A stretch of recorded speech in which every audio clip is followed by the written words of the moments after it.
And people like Amanda McKenzie from the Australian Youth Climate Coalition want that figure reversed. Well, Australia is the sunniest country in the world, and it's also one of the windiest. We also have really great potential for geothermal energy as well as tidal and wave technology. So I think with all of that together, we really have the potential for Australia to become the clean energy superpower of the world. Next up, we've got Hack. What's going on, Steve? Sam, we're talking about climate change. Did you see the walk against warming was on the weekend? No, not interested. Why not? No, we're just walking around in a circle, basically. Just creating more heat, adding to the problem. You think so? Yes. Well, the people there weren't trying to generate heat. They were trying to generate action by politicians. They want the different political parties to act and to have good climate change policies. No. No? No. Not into it? No. Why not? Just not into it. Not into it? No. Okay, well, maybe after this story... Did you get a hat to wear or anything? Or? I didn't wear a hat, that's why my nose Did you is a walk? bit burnt. Did you? I had to walk, but not as a protester, as a reporter. Okay, fair enough. Yeah. Right. But maybe after this story, Sam, you'll be into it. No.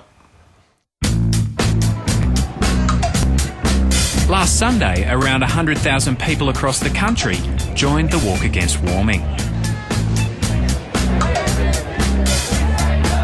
Walk Against Warming is about bringing as many people as possible out onto the streets to call for more action from governments on climate change.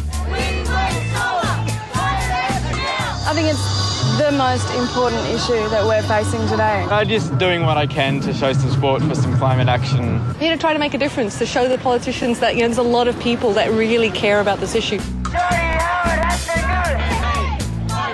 And if polls commissioned by the Climate Institute are anything to go by, our politicians should listen.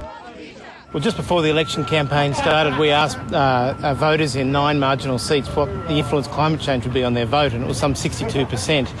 Last weekend we asked the same question. That's risen to 73%, so we're actually seeing that growing through this campaign. Wind, wave, solar, climate action now! At the Walk Against Warming in Sydney, Peter Garrett and Bob Brown led the charge. There's no doubt that climate change is the compelling issue in this 2007 election campaign. Change the world to energy efficiency, to renewable energy, to an end to avarice and greed and unnecessary consumption.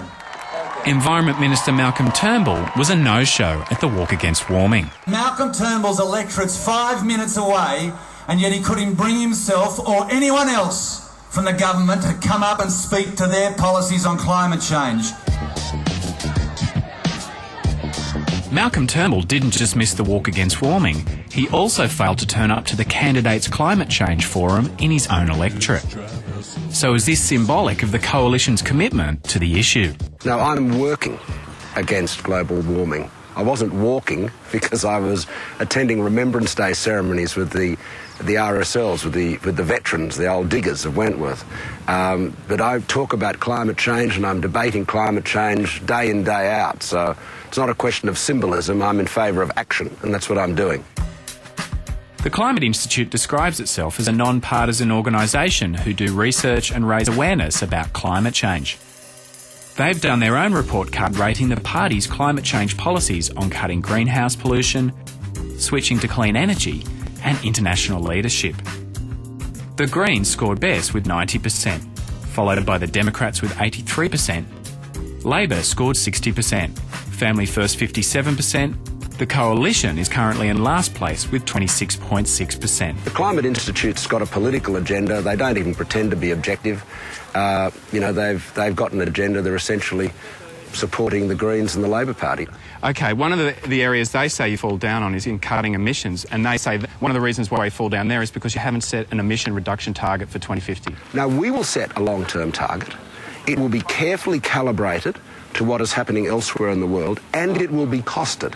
This argument that we can't move until we've done some more economic homework is just a complete fraud.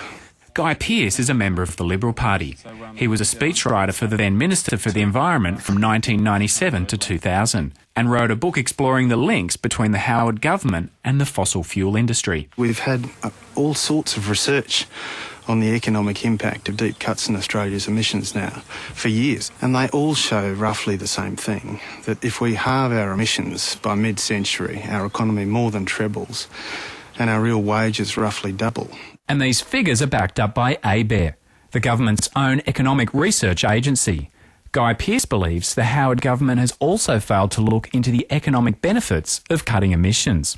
They have looked almost exclusively at the costs of emission reduction, which is not the entire equation. We have to remember that if we cut emissions, if we move to a low-carbon economy, there's going to be opportunities as well.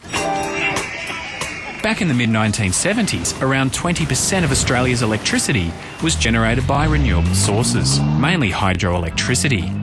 These days it's dropped to around 8%, and people like Amanda McKenzie from the Australian Youth Climate Coalition want that figure reversed. Well, Australia is the sunniest country in the world, and it's also one of the windiest. We also have really great potential for geothermal energy as well as tidal and wave technology. So I think with all of that together, we really have the potential for Australia to become the clean energy superpower of the world. The Climate Institute's polling found that 70% of voters will be more likely to vote for a party that ensured all new electricity generation came from clean energy. So how do the different parties stack up? The Greens and Democrats want 25% of energy to come from renewable sources by 2020. Labor wants 20% by 2020. The Coalition is aiming for 15%. And Family First have the same target. All are quite modest when compared with some countries overseas. European countries are really leading the way in renewable energy. Countries like Denmark already have 20% wind power, and they're looking to increase their renewable energy to 50%. Back in 1997, the year after John Howard became Prime Minister, Denmark's and Australia's renewable energy rate was about the same. By 2004, Denmark had surged ahead to 26%, while Australia lagged behind on 7%. So why can't we match Denmark? The higher the renewable target you impose, the more people are going to have to pay for electricity. And you will find in most places in Europe, I don't know about Denmark, but in Germany certainly, households are paying twice as much for electricity as they are in Australia. I want to get, and I'm committed to getting, to a zero-emission energy future. But I am not going to crash the Australian economy, put Australians out of work, put our prosperity at risk just for the sake of a slogan. Australian industry wants to have clear science about reducing emissions. They're ready to liberate the capital and the innovation and the fantastic technology that Australians have developed on things like solar energy to get on with the job of building a sustainable economy whilst reducing emissions. We can do it. We just need the right signals and the right leadership. We will continue to introduce legislation equivalent to that of Germany, Switzerland and California, which will get this country into the forefront of the economies going in the environmentally sensible direction.